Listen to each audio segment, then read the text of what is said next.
Poucos jogadores decepcionaram tanto no Corinthians de 2025 quanto o Rodrigo Garro.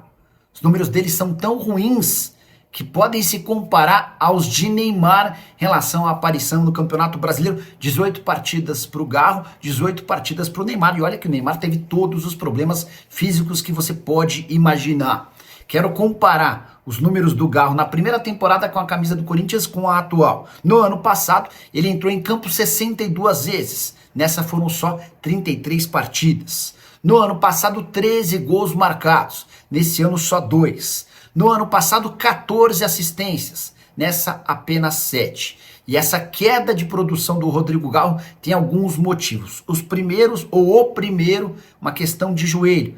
O atleta tem sofrido demais com um desgaste no joelho. Há quem garanta que o Garro nunca mais jogará de forma extremamente competitiva, encarando uma temporada com mais de 60 jogos. O fato de não ter sido liberado para jogar no Zenit em fevereiro também pesou. Pessoas próximas ao Garro afirmam que ele reclamou demais e sentiu por não ter sido liberado para negociar com o Zenit. Seria a oportunidade de praticamente transformar sua carreira do ponto de vista financeiro. É importante ressaltar, porém, que o Garro, que ganhava 320 mil por mês no ano passado, teve um reajuste e hoje ganha 820 mil mensais.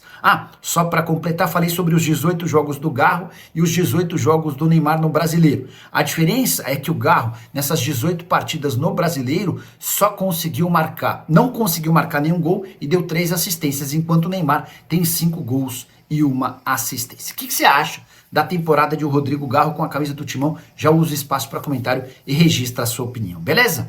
E Gabigol não pretende continuar no Cruzeiro em 2026. Nada contra o clube, pelo contrário, relação com o torcedor, com o dono da SAF, com os demais jogadores é ótima. Mas o Gabigol está muito incomodado com o fato de ser reserva. Só para vocês entenderem, desde junho ele foi reserva em 19 partidas, nem saiu do banco de reservas em 4 jogos e só foi titular 5 vezes. O Gabigol entende que é incompatível essa condição com alguém que ganha 2 milhões e 400 mil reais por mês, o maior salário do elenco cruzeirense. Diante disso, o Gabigol pretende, assim que a temporada acabar, conversar com dirigentes do Cruzeiro para tentar uma rescisão de contrato amigável, para que ele possa buscar um clube onde será titular absoluto. O Gabigol já percebeu que com o técnico Leonardo Jardim, as chances de ser titular são muito pequenas. E aí, para não atrapalhar o Cruzeiro e para que ele possa render mais, o Gabigol pretende buscar outro clube. Quero contar ainda que o Pedro Lourenço, dono da SAF cruzeirense, adora o Gabigol e não se incomoda com o fato de ser reserva, mesmo tendo de pagar uma conta extremamente alta no fim do mês. Se depender do Pedro Lourenço, o Gabigol vai tentar ser convencido a permanecer, mas a tendência é que ele acabe saindo. Temporada atual de 45 jogos, 13 gols e 4 assistências. Já havia contado para vocês que o Corinthians adoraria ter o Gabigol, mas para que esse negócio avançasse, seria importante que o Memphis Depay fosse embora. E o Memphis já deixou claro que só sai do Corinthians no fim do seu contrato, em junho do ano que vem.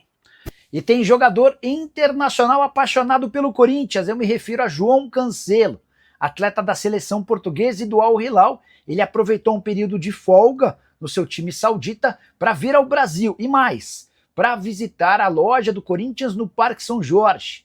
Inclusive, essa passagem dele foi registrada em suas redes sociais. Os torcedores e sócios do Corinthians que cruzaram com o João Cancelo levaram um susto. Nem é novidade o fato dele já ter se declarado torcedor do Corinthians, mas ninguém imaginaria que ele usaria um período de folga para vir ao Brasil e mais especificamente na loja do Timão.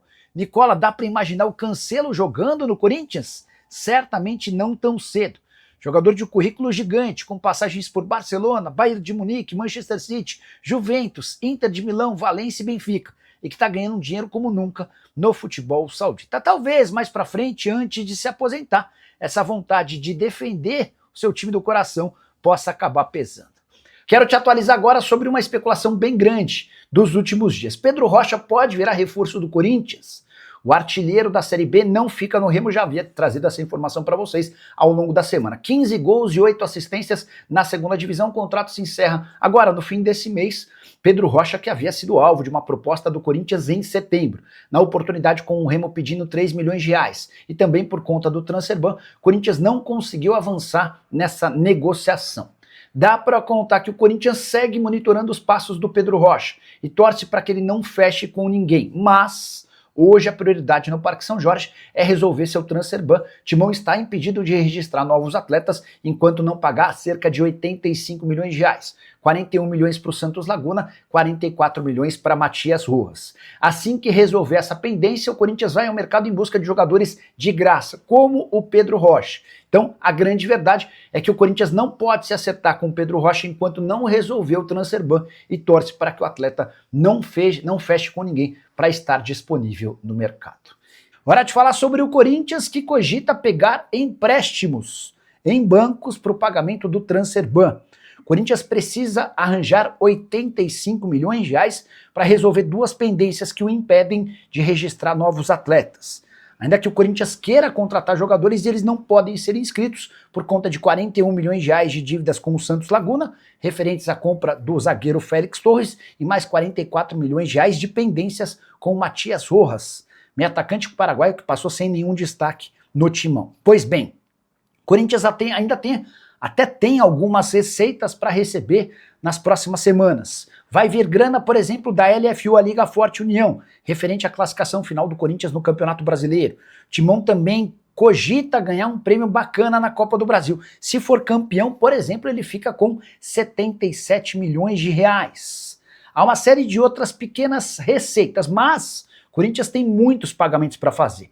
Nesse mês de dezembro e janeiro, 13º, férias, direitos de imagem e pendências com o próprio elenco. Vale a lembrança de que Memphis Depay tem 23 milhões de reais a receber. O Corinthians fez o seguinte acordo: 3 parcelas de 1 milhão de reais, a primeira vence agora no mês de dezembro, e uma última no ano que vem de 20 milhões de reais. É por conta de todos esses problemas que, para resolver o transfer ban, o Timão não se vê com outra possibilidade do que não recorrer a um banco. Você sabe que as taxas de juros para empréstimos bancários são extremamente salgadas, mas se não tiver outra alternativa, o Corinthians vai acabar recorrendo aos bancos para ter a oportunidade de melhorar seu time com reforços para 2026.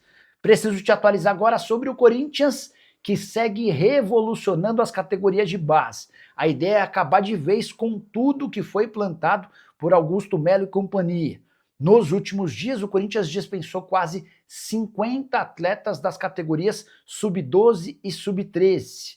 Recentemente, o Corinthians também havia demitido 17 pessoas de comissões técnicas e captações das categorias de base. A economia total que o Corinthians obteve com todas as dispensas desde o fim da era Augusto Melo nas categorias de base chega a 5 milhões de reais por ano. A avaliação do Timão é de que Augusto e companhia contrataram muito acima das necessidades de todas as categorias de base, inflando o processo, atrapalhando a gestão e o dia a dia do clube e gerando mais dinheiro para quem não deve. Com todos esses cortes, o Corinthians tem convicção de que vai ser muito mais competitivo em 2026 e gastando muito menos. A gente está falando de uma economia de 5 milhões de reais por ano, algo na casa dos 400 mil por mês, apenas com as fileiras inferiores. Só para completar sobre o time principal, o Corinthians ainda não conseguiu resolver o transfer ban, que o impede de registrar novas contratações para o time principal e também para a base. A tendência é que o Timão busque dinheiro emprestado em banco para a resolução desse problema e, por consequência, a abertura de contratações no profissional e na base nos próximos dias. Prometo ficar de olho nessa história e qualquer novidade conto para vocês. Só não esqueçam de deixar like, de se inscrever no canal. Preciso falar agora sobre o Corinthians para contar que a dívida do Timão com a União cresceu em 400 milhões de reais em apenas um ano. O mandato de Augusto Melo se mostra cada dia mais tenebroso para o clube. Bora aos números. Corinthians tem nesse momento uma dívida com a União Federal em 580 milhões de reais. O crescimento foi de quase 400 milhões em um ano, segundo dados da Procuradoria-Geral da Fazenda Nacional. Nesse mesmo período do ano passado, o Corinthians devia à União 181 milhões de reais. Dos 580 milhões dessa dívida com a União, 479 milhões são débitos tributários, 85 milhões são dívidas previdenciárias e mais 15 milhões e 600 mil são pendências de FGTS. Importante contar que parte dessas cobranças, inclusive, já geraram ações judiciais na casa dos 30 milhões de reais. Para completar, é importante registrar também que esses valores representam apenas débitos vencidos e sem acordo de parcelamento. e que podem resultar em restrições de crédito e, em piores casos, até em leilões de bens do Corinthians. Só para fechar de vez sobre o tema, enquanto o Corinthians deve 580 milhões de reais, quase 600 milhões, o Palmeiras tem uma dívida com a União de 10 milhões e 600 mil, o São Paulo de 3 milhões e 200 mil, o Santos de 1 milhão e 300 mil reais. A última do Corinthians, Hugo Souza e Maicon treinaram com o restante do elenco e devem reaparecer no time principal muito em breve, bem antes do retorno do confronto contra o Cruzeiro na Copa do Brasil. Hora de falar sobre o Corinthians, formação curiosa. Fabinho Soldado, diretor executivo de futebol do Timão e que vive as últimas semanas à frente do clube, apresentou uma lista de reforços para a diretoria, possíveis nomes que poderiam ser contratados para o próximo ano. Mas, de acordo com o Samir Carvalho, setorista do Corinthians e dono de um canal que cobre o Timão aqui no YouTube, a lista foi rejeitada pelo presidente Osmar Stabile e por seus pares. Tudo porque os nomes, de acordo com a apuração, estariam completamente fora da realidade financeira do Corinthians. Vale a lembrança de que o Timão já tem 2 condenações na FIFA e outras 4 estão a caminho. Hoje, para que o Corinthians volte a contratar atletas, ele precisa juntar mais ou menos 85 milhões. Quando todas as outras condenações também se tornarem reais, haverá uma necessidade de investimento de 125 milhões de reais, possivelmente à vista, para que o Timão possa, enfim, voltar a contratar. Diante desse custo gigantesco, dá para imaginar reforços pontuais e baratos no Timão. Dorival Júnior chegou a dizer que cogita até que não existam reforços para o Corinthians de 2026.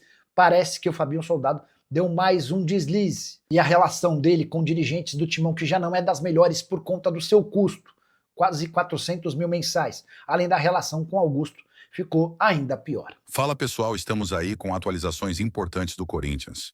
Se inscreva e ative o sininho para receber mais atualizações do Timão. Deixe seu like, que é muito importante para o crescimento do canal. Utilize o espaço aqui embaixo para registrar sua opinião. Ficamos por aqui com mais esse giro de notícias. Um abraço e até o próximo vídeo.